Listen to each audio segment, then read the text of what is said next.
আসসালামু আলাইকুম বন্ধুরা, আপনাদের মাঝে আবারও নিয়ে আসলাম ভালোবাসা ছায়া গল্প ৩৮ নাম্বার পার্ট। বেশি কথা না বলে গল্প শুরু করা যাক। মানুষ মরণশীল, সবাইকেই মৃত্যুর স্বাদ গ্রহণ করতে হবে। শুভার মৃত্যুর খবর পাওয়ার পর আজ ৩ দিন পার হচ্ছে। ইরিন এখনও স্বাভাবিক হতে পারেনি। সবচেয়ে কাছের বান্ধবী ছিল তার। শুভাকে ছাড়া ইরিন কোথাও শান্তি পাচ্ছে না। সে কলেজ, প্রাইভেট কোথাও যায় না। অপরদিকে ইমন নিজেও চুপচাপ হয়ে গেছে। সে ক্রমাগত নিজেকেই দোষারোপ করছে। এখনও তার মনে হয় সে যদি শুভার কথাগুলো একটু শুনত। ইরিন চুপচাপ ভাইয়ের রুমে যায়। ইমন তখন অনমনে বাহিরের দিকে তাকিয়েছিল। ইরিন তার সাথে বসতেই ইমনের সম্বিত ঘিরে। সে ইরিনকে বলে, কি হয়েছে, কিছু বলবি?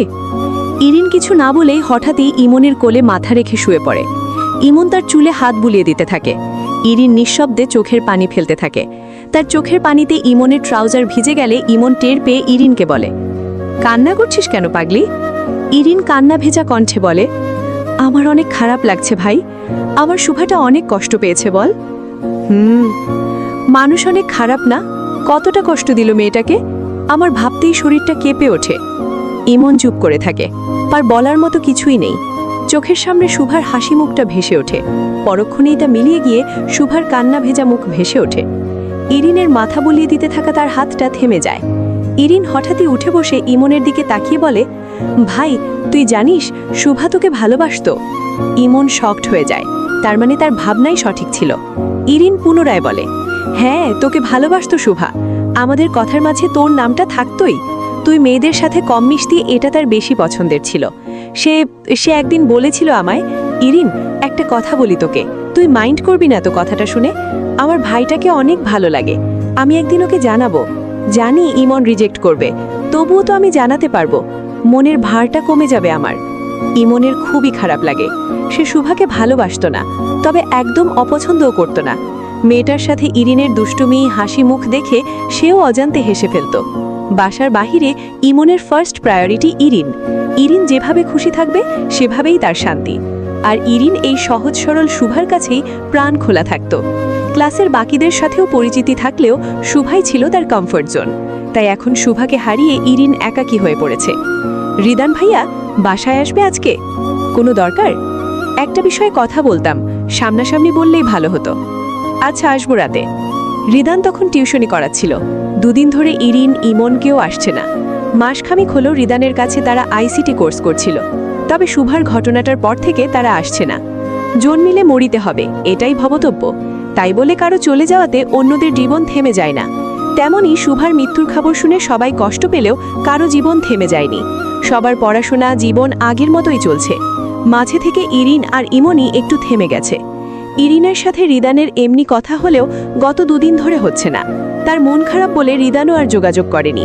টিউশনি শেষ করে রিদান সোজা প্রিয়াদের বাসায় চলে যায়। নৌশিন বেগম আগে তাকে খাবার খেতে বসিয়ে দেয়। রিদান বলে, আমি বাসায় গিয়ে খেয়ে নেব। প্রিয়া আসতে বলল তাই আসলাম। যা কথা বলার পরে বলবি, আগে খেয়ে নে। অগত্যা রিদানকে আগে খাবারের পর্ব শেষ করতে হয়। তারপর প্রিয়া এসে রিদানের সাথে বসে। তোমার সাথে গুরুত্বপূর্ণ কথা আছে। যা যা জিজ্ঞাসা করব সব সত্যি বলবে, হেয়ালি করবে না। রিদান হেসে বলে, আচ্ছা সব সত্যি বলবো। কাউকে পছন্দ করো? রিদান ভ্রু কুচকে বলে, হঠাৎ এই প্রশ্ন? আগে উত্তর দে। ওকে, আপাতত নেই কেউ। তাহলে শুনো, আমার ননদ ইরিন তোমার স্টুডেন্ট হয়, কেমন লাগে তাকে? রিদান মুখ ঘুরিয়ে এদিক ওদিক তাকিয়ে বলে, ভালোই। শুধুই ভালো নাকি অনেক ভালো? হেয়ালি রেখে কি বলবি সরাসরি বল। বিয়ে করতে হবে ইরিনকে। প্রিয়া অবাক হয়ে তাকিয়ে বলে, সরাসরি বিয়ের প্রস্তাব? তো কি মেয়ের মা মেয়ের সাথে প্রেমের প্রস্তাব দিবে নাকি? আন্টি বলেছে? হ্যাঁ, আমাকে বলেছে আগে তোমার ব্যাপারটা জানতে।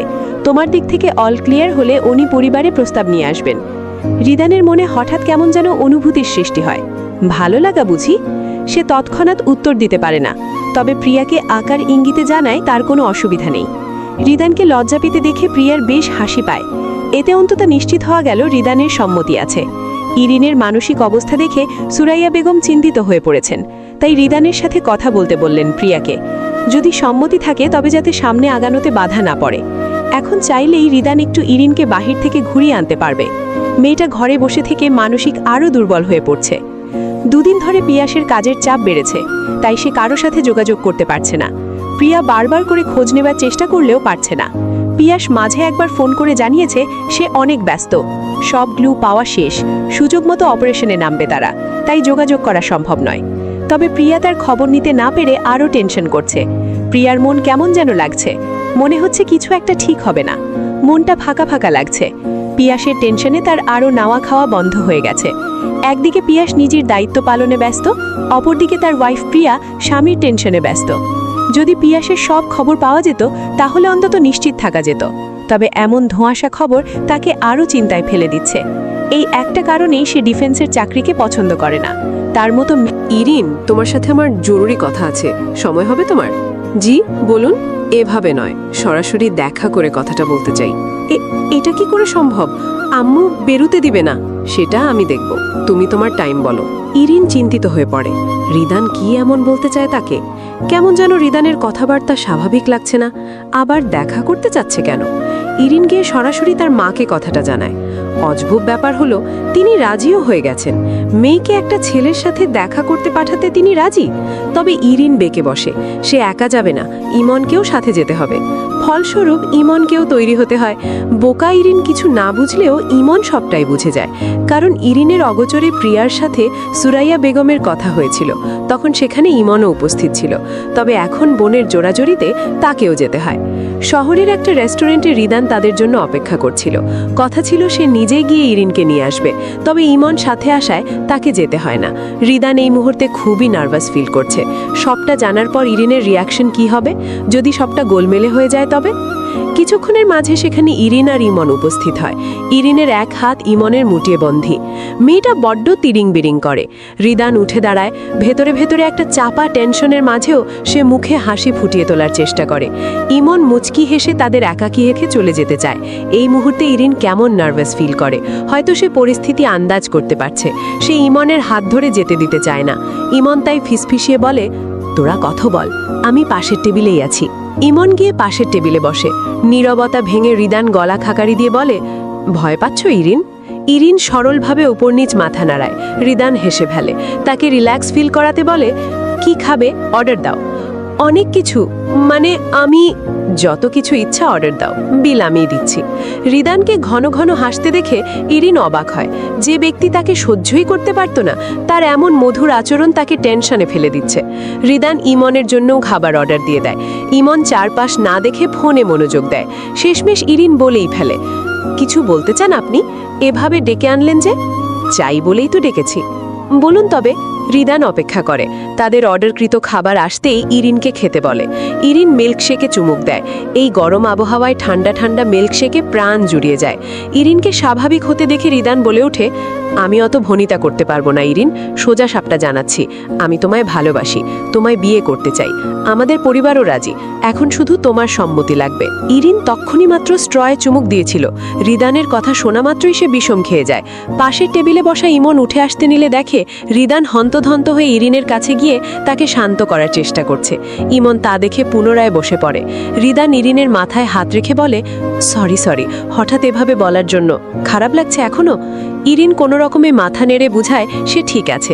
রিদান নিশ্চিত হওয়ার পর আর ইরিনের পাশ থেকে উঠে যায় না, বরং সেখানেই বসে থেকে ইরিনের একটা হাত নিজের মুটিয়ে বন্দি করে নেয়।